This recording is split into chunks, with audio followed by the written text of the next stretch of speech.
Soomaaliya sanada ka hor waxa la tijaabiyay mashruuc ay ku baxayso 5 milyan oo dollar waa fikirkii ugu horeeyay ee la doonayay in ilayska cadceedda looga faa'iideysto iyo dabaysha ee Soomaaliya. Mashruucan ayaa waxa uu yahay mid korontada laga dhalinayo ilayska cadceedda iyo dabaysha. meel garowa galbeedkeeda ayaa lagu rakibay soolarada cadceedda dhaliya iyo waliba marwaxado waaweyn oo dabaysha ka dhalinaya korontada. tan ayaa noqonaysa fikirkii ugu horeeyay ee Soomaaliya ay ka faa'iideysanayso ilayska cadceedda iyo dabaysha. wariyaha telefishinka RTN magaalada Garowe Cabdirasaaq Xasan Cabdi Juba oo deegaankaasi booqday ayaa warbixintan Garowe ka soo diray. waa wax runtii aad loogu farxo horta in wax aan isku dayno anagoo muddada inta dheer la eg 27 sano baan u malaynayaa inaan burbur ku jirnay awalna dawladda badan dawladeedu hanti weyn leh ma ahayn intii ka dambeysay hadda waa dhibaatadaas nagu dhacday dalka iyagoo dal qani ah xoolo iyo bad iyo biri meel walba casharaan ka nahay hodan baanan haddana runtii ka faa'iideysanin hawadaas ilaahayna siiyay oo quruxda badan oo qorraxda saacadda rabnaan helayna hawada rabnaan ilaahay midoo noogu deeqa ay tahayna in laga faa'iideysto waa wax aad u fiican. Soomaaliya waxa ka socda mashaariic horumarineed oo aan laga filan karin wadan aan wali ka soo kaban burburkii dawlad la'aanta. shirkadda korontada Nexom oo ay ku bahoobeen ganacsatada Soomaaliyeed fadhigeeduna yahay Garowe caasimadda Puntland ayaa wadanka ka hirgelinaya mashruuc tamarta dabaysha laga dhalinayo koronto markii ugu horeysay Soomaaliya. mashruucan ayaa qorshihiisu yahay sidii bulshadu ugu baraarugu lahayd isticmaalka tamarta kala duwan si loo gaaro horumar waana qorshe looga faa'iideysanayo tamarta dabiiciga ee dalka sidii loo heli lahaa koronto qiimo jaban loona ilaaliyo deegaanka.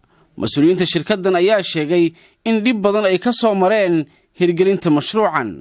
Garowe waxaa imi 92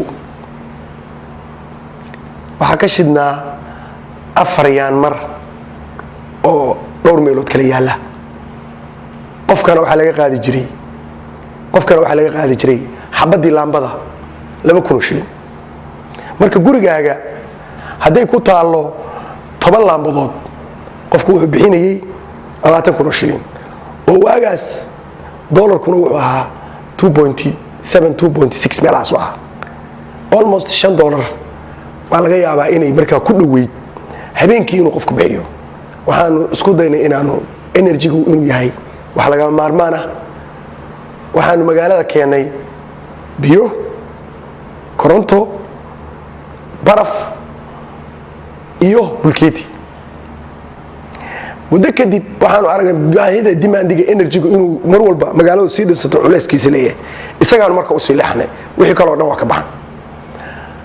waxaan xasuustaa dadkii maalinta 2 shilin $2,000 shilin laga qaadayay isagoo reedku yahay 2.6 oo habeenkii $5 ay ku tahay laga yaabo lacagta uu bixinayo habeen la loo ururin jiray marka saacadda u rakibnay waxaan xasuustaa $12 ay barbu keenay ninkii laga qaadayay $5 oo shilin habeenkii ninka bixin waxaan soo gaarsiinay inaan iraano dadka fixed rate-ka macnaha qofka isticmaalkiisu yar yahay waxaanu siinaynaa 0.9 oo kale aan 0.7 oo kale hadeer waxa la marinayaa 0.5 caawa dad badan oo customer ah boqolkiiba waxaan u malaynayaa 35 waa ka badan yihiin dadka less than 0.5 ah.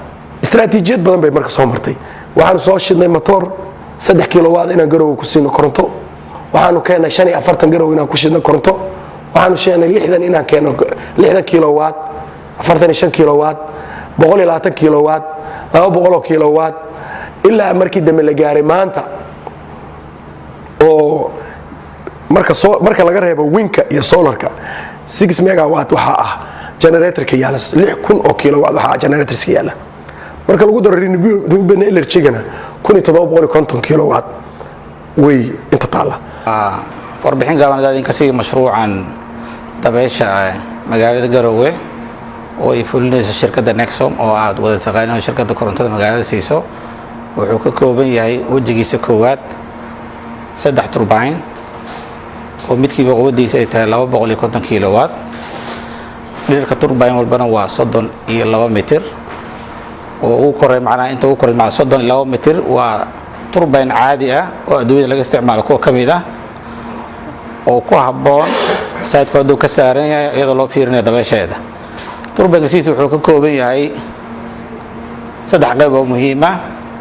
qaybta oo mashiinku ku fadhiyo oo towerka la yiraahdo, qaybta kore oo la yiraahdo nasal, qayb kale oo bladeska macnaha qaybta wadnaha uu ah, iyo qayb control system ah oo mashiinka hadba u hagto meesha uu ka helayo dabeesha. agaasimaha macadka cilmi baarista Puntland Sidra Guuleed Saalax Barre ayaa mashruucan ku tilmaamay mid faa'iido badan u leh bulshada wadankana wax weyn ku soo kordhinaya. waxa ila muuqata runtii barnaamijkan hadda ay sameeyeen Nexom oo mashruuca kan weyn oo ay dabeesha kaga dhalinayaan korontada horena ay ugu guuleysteen inay cadceedda uga dhaliyaan koronto. runtii waxa ila muuqata inay guul aad iyo aad u weyn ay tahay.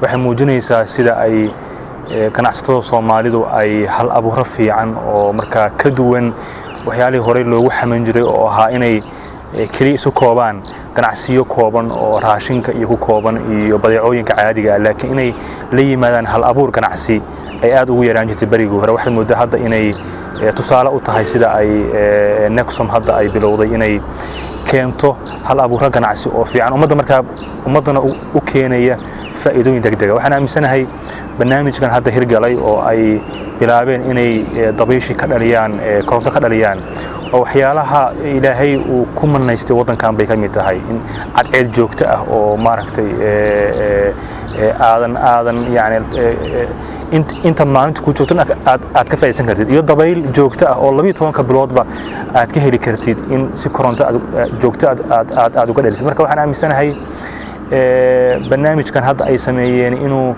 dhinacyo badan oo mujtamaca faa'iido u keenayo. marka koowaad dadkii danyarta ahaa waxay helayaan in marka ay barnaamijkan hirgalo hadda ay bilaabeen waxay hadda dhimeen qiimihii korontada markii ay keeneen cadceedda keeneen inay koronto ka dhaliyaan. kana waxaan rajaynaynaa hadda inay sii dhimi doonaan. marka waxay fududeynaysaa dadkii danyarta ahaa inay helaan koronto ay helaan maxaa yeelay qiimo jaban baa lagu siinayaa. waxay kaloo faa'iido ugu yeelanaysaa dad badan oo Soomaali oo ganacsato ahaa ayaa waxay ku haminayeen inay wadanka warshado ka samaystaan. cilada u badan oo hortaagan waxay ahayd maxaa energy u noqonaya.